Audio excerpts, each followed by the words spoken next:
All right, hey, what's up, everybody? Mike Lindsley back with you. It is 9 Minutes with me here on IGTV, Facebook, and YouTube. Make sure you hit my Twitter handle at Mike L Sports. Download and subscribe to my podcast. It's called the ML Sports Platter, all over Spotify, Google Podcasts, and Apple Podcasts. You can also get it on the Podbean app, Stitcher, YouTube, and Tumblr. We are presented by Bryant and Stratton College. A great time to be a Bobcat. Log on to bryantstratton.edu for information and degree options, 2 and 4 years, whether you're right out of high school or you're 20 years after the fact looking to change up your work field. You can do both at Bryant and Stratton College. Also, we are supported by Empower Federal Credit Union. Check out your options with that awesome credit union at empowerfcu.com.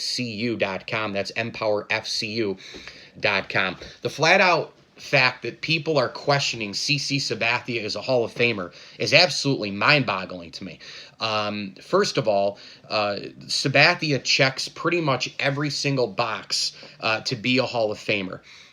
First and foremost, he was a dominant pitcher for about a 3 to 5 year stretch in baseball. You could argue he was the best pitcher during a 3 to 5 year stretch. Now, somebody might come to you and say, well, it wasn't 10 years, it wasn't 15 years. Well, how many pitchers have been the most dominant, best player in their sport for 10 to 15 years? Michael Jordan, who also retired.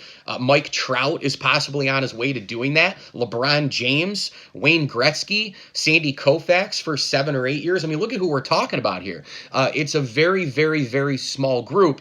And to me, Sabathia, between 3 and 5 years, he was terrific. He was one of the best pitchers in the game. Within that time frame, he won a Cy Young. And this is where it comes in with the accolades and the numbers and all the rest for Sabathia. He's won a Cy Young. He has a World Series.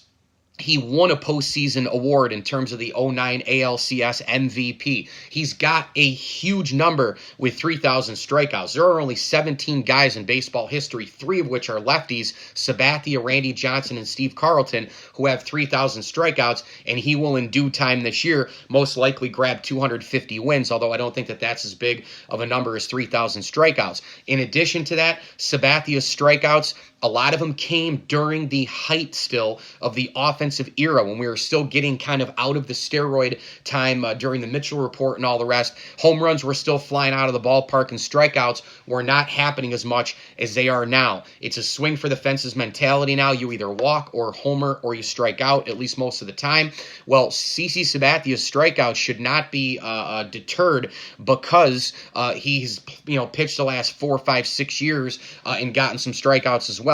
I would value his strikeouts more considering what he did from 07 to about 012, 013 before this last 6-year sabermetric craziness. Sabathia's 3,000 strikeouts are absolutely legit. You take a look at this guy, he's got longevity, he's got durability without compiling numbers. There's a lot of guys in baseball history who have a compiling resume. Look at Harold Baines, who this year got foolishly inducted, who's going to be foolishly inducted into the Hall of Fame. This guy is not a Hall of Famer. I think when I looked up the stats and did a little pod on this guy, Harold Baines, he never finished better than 9th in the AL MVP voting. How is it possible for Harold Baines, who was never a top 15 or 20 player in his own league, forget about a top 30 in all of baseball player, how in God's name would this guy get into the Hall of Fame with those numbers? It's absolutely mind-boggling to me that Harold Baines is going to the Hall of Fame and that these guys actually see that this guy has enough to get into the Hall. This guy has no credentials to get into the Hall of Fame. And the baseball stat nerds and all these guys, they're going to keep reaching. The people who voted him, they're going to reach for something like, oh, well, he has X amount of doubles and reached this amount of bases and did this amount during this 6-month stretch against these pitchers. Doesn't work for me, man. CC Sabathia, on the other hand, has pitched a marvelous career. He's pitched, about 18, 19 seasons. You look at 3,000 strikeouts, you look at the 250 wins, which he'll probably accomplish later this year, and you look at the totality, the big-time innings that he has pitched throughout his career. He basically carried the Milwaukee Brewers on his back throughout the 2008 season when he was traded from Cleveland, a team that he carried on his back as well. He's a throwback guy. He reinvented himself with the cutter the last few years, which Andy Pettitte taught him. You take a look at just the unbelievable inning count of this guy. I mean, if you go to Baseball Reference and you look at this guy's, innings, it's staggering. I mean, he is truly a throwback to the 20s, 30s, 40s, 50s, and 60s and 70s. in terms of guys like Christy Mathewson and Walter Johnson and Bob Gibson and Fergie Jenkins and Sandy Koufax and the Drysdales and Whitey Fords and Lefty Groves and Lefty Gomez's. I mean, you go on and on with all these guys. Now, he might not have the amount of innings and the amount of numbers that some of those guys have, but you get the picture. This guy was throwing far beyond 200 innings during some seasons. In fact, I think he touched 300 a couple of times. He was taking the ball every 3-4 days, not 5, for the Indians and for the Milwaukee Brewers. And then the Yankees signed him to the big deal. He helps them win a World Series in 2009. This guy checks all the boxes. I don't know what the hell the big deal is with people thinking that CC Sabathia is not a Hall of Famer. It's one of the most ridiculous thoughts that I've ever seen from baseball people. And oh, by the way, if you want to start talking about resumes and comparing guys who are in the Hall of Fame to guys who could be in the Hall of Fame, and sometimes I hate doing this because it works the other way too. Like right now, I'm about to compare a couple guys who are in or getting in to CC Sabathia. The other way is, well, Lou Whitaker got in, or Alan Trammell got in, so we have to put in Lou Whitaker. Or this guy got in, so that guy has to get in. And this guy has to get in, so Fred McGriff has to get in. And this guy isn't in, Dale Murphy, when he should be in because so-and-so is in, like a Jim Rice. I don't want to go down that road in terms of the other side of it. I do think that there are arguments for a lot of those guys that I just mentioned.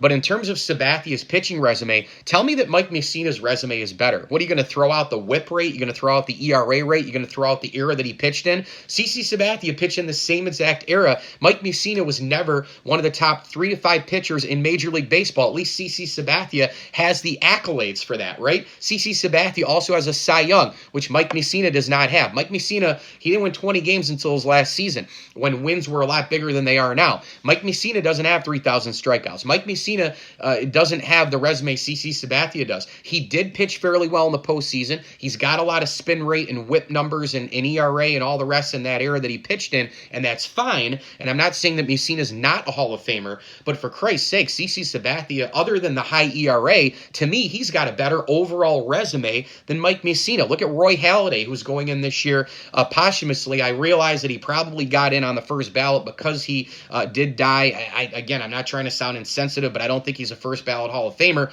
And look, Roy Halladay pitched during the same era as Sabathia. He pitched, won Cy Youngs. He pitched with a little bit of a higher ERA, but it was because of the offensive era. He pitched in a brutal division in the AL East, having to face the Red Sox and the Yankees 38 times total during a season. But if you look at the overall resume, and I realize that CC Sabathia maybe played on better teams than Roy Halladay, and ultimately it is a team sport, give me a break right now. CC Sabathia's resume is at least as good as Roy Halladay. How many guys in baseball history have 3,000 strikeouts, no matter what the era is, combined with 250 wins, and have a Cy Young, and have a postseason award, and have a World Series championship, and have the innings and the durability, and the fact that they reinvented themselves past the age of 30? You've got to be kidding me right now for people who are arguing against CC Sabathia. And again, I'm not saying that he's a first ballot Hall of Famer. He might not even be a second or third ballot Hall of Famer. And you know, I believe in the ballots. I've already talked about that a million ways this Sunday with my man, Matt Michael. I think there's a certain ballot, a certain guy. There's a Cal Ripken Jr., then there's a Barry Larkin, there's a Willie Mays, and then there's a lot of other Hall of Famers. The reality is CC Sabathia, when all is said and done, he'll retire. He'll wait for 5 years. He will get into the Hall of Fame, as he should get into the Hall of Fame. I would expect it to be around the 4th, 5th, or 6th ballot. But either way, that's about right for Sabathia. CC Sabathia, give me a break. This guy is a Hall of Famer. I'm Mike Lindsley. Thanks for watching. We're brought to you by Empower Federal Credit Union. Visit them online at empowerfcu.com. We are also supported by the Manor Bakehouse Cafe and Barks and Rec Doggy Daycare. It is 9 minutes with me, Mike Lindsley, on YouTube, Facebook, and Instagram, and IGTV.